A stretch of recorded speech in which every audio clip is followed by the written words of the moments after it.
Hey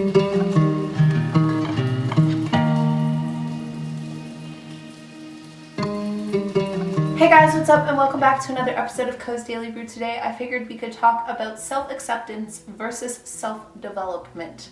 This was a topic that was requested and a lot of you guys thumbs it up on the community page, so I figured we could jump into it because it's a good topic. I really like the idea of this one because I think that everyone kind of has to go through that balance and figure out where they land on the scale of accepting yourself and also, actively working on yourself. And that balance can so easily fall out of line, whether you almost kind of like over accept exactly where you're at, that you stop feeling any need to kind of develop or work on yourself in any kind of way. Maybe you kind of just toss up your hands and you're like, life is what it is, screw it, like it's not really my responsibility to make things kind of happen. Or you can tip the scales the opposite way as well and just constantly think that you can't accept yourself until you're done developing yourself, or until you've finished, all the ways that you think that you need to succeed, or all of the things that you think you need to basically accept yourself and to love yourself. And so today, let's discuss that balance. Okay, so my opinion on the whole matter is that in order to actually fully be able to develop and work on yourself in a lasting way, and to actually actively choose to work and grow on your soul and work and grow on like your passions and things in a way that is healthy and in a way that is, I guess long lasting was the perfect way to say it, is to accept exactly where you are right now.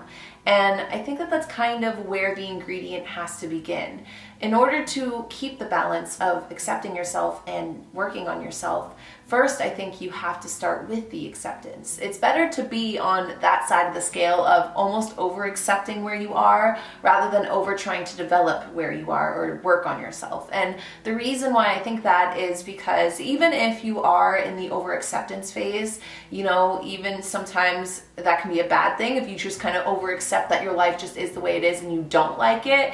Even that is an easier starting point to set, I guess, as like a milestone or a stepping stone, for like the next chapter, than it is to try and go from being in an overachiever, produce from myself mindset and then trying to skip back into the acceptance. But a lot of the times, I would say most of the people watching this video are going to say that they are in that category, the category of I need to work on myself and I struggle with accepting myself. Here's why I think that accepting yourself has to be the first ingredient. Even if you are already in the I'm working on myself phase, pause, stop, and just drop everything you're doing, because it's not going to be, I guess, everything you want it to be unless you accept yourself first. And I know that that kind of sounds a little cliche and maybe a little too black and white in terms of you obviously can work on yourself and you can grow even if you're struggling with accepting yourself. I just feel like in terms of the priority list,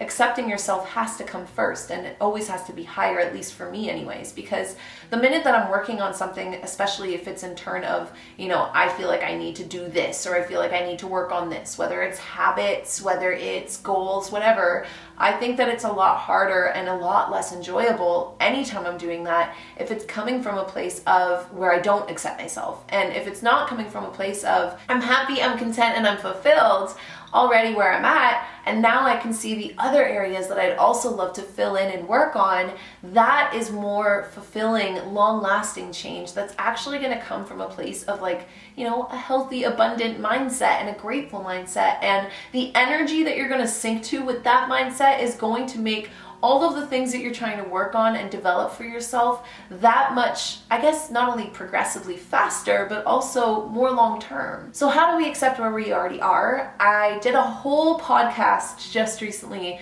It's all about how confidence comes from self-compassion, and it's just been a big mood for me lately. I was also sent by my therapist the loving kindness meditation. I've also read it. I think it was I want to say it was the Untethered Soul, that I think it was towards the end of that book, that there's a whole chapter on loving kindness meditation, and here's pretty much what it is.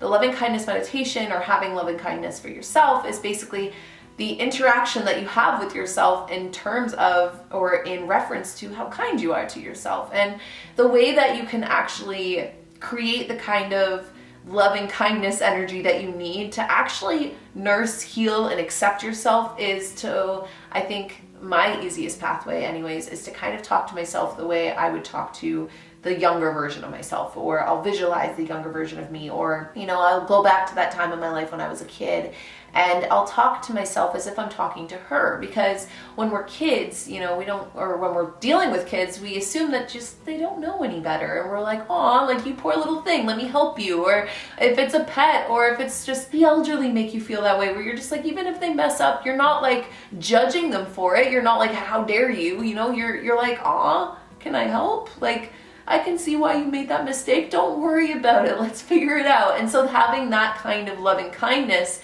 that we tend to give to the elderly and the young and animals can be harder to give it to ourselves, but that's kind of where we have to start. If you guys want me to dive more into this topic, definitely go listen to that podcast. But realistically, it's just a matter of nursing yourself the way you would if you were mothering yourself, you know? If you make a mistake, or if you're working on yourself and you're struggling with accepting yourself, whatever it is you're trying to accept it the way you would if it was coming from your own child, or if it was coming from your own pet, or from your own grandpa or grandma or whoever. And having that loving kindness for yourself is going to fill yourself with, I can't think of a better word for it aside from warmth, because it really does feel warm when you think about your life that way and when you think of yourself that way, because you tend to forgive yourself a little easier, and you tend to take the things that you're not accepting yourself for a little lighter and realize that, hey, it's okay to have some flaws. It's okay to have some things that I don't necessarily love about myself, and I don't have to love them about myself either. I'm allowed to work on those things, but only once I accept that they are just a part of where I'm at right now. Maybe not a part of where you're going to be, but they're definitely a part of where you're at right now. So in accepting them first, you can use them as stepping stones to where you want to be later. So my final tip when it comes to balancing self-acceptance and self-development is to become an observer of your self-dialogue. By that I mean be aware of the thoughts that you're constantly thinking on a given day. We think a lot of thoughts, and a lot of the times those thoughts are pretty damn hard on ourselves. And so when we become an observer, we make it easier to intercept those thoughts and kind of, you know, I guess, break through to them with a little bit more of that loving kindness we were just talking about.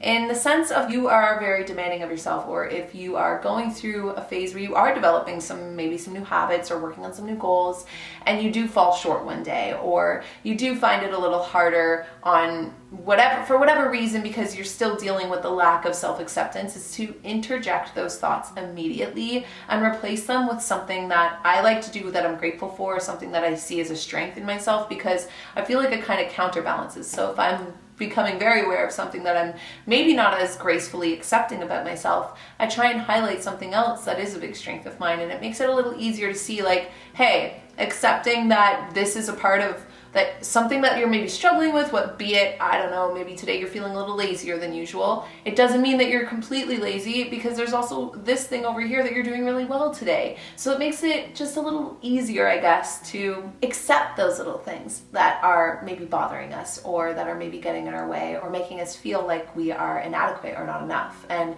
when we do that, when we intercept those thoughts, when we become an observer and we notice the way that we're talking to ourselves, we make it a lot easier for us to basically have our own backs, because the only way we're ever actually going to be able to develop ourselves to the best version of ourselves is if we do so with accepting ourselves along the way.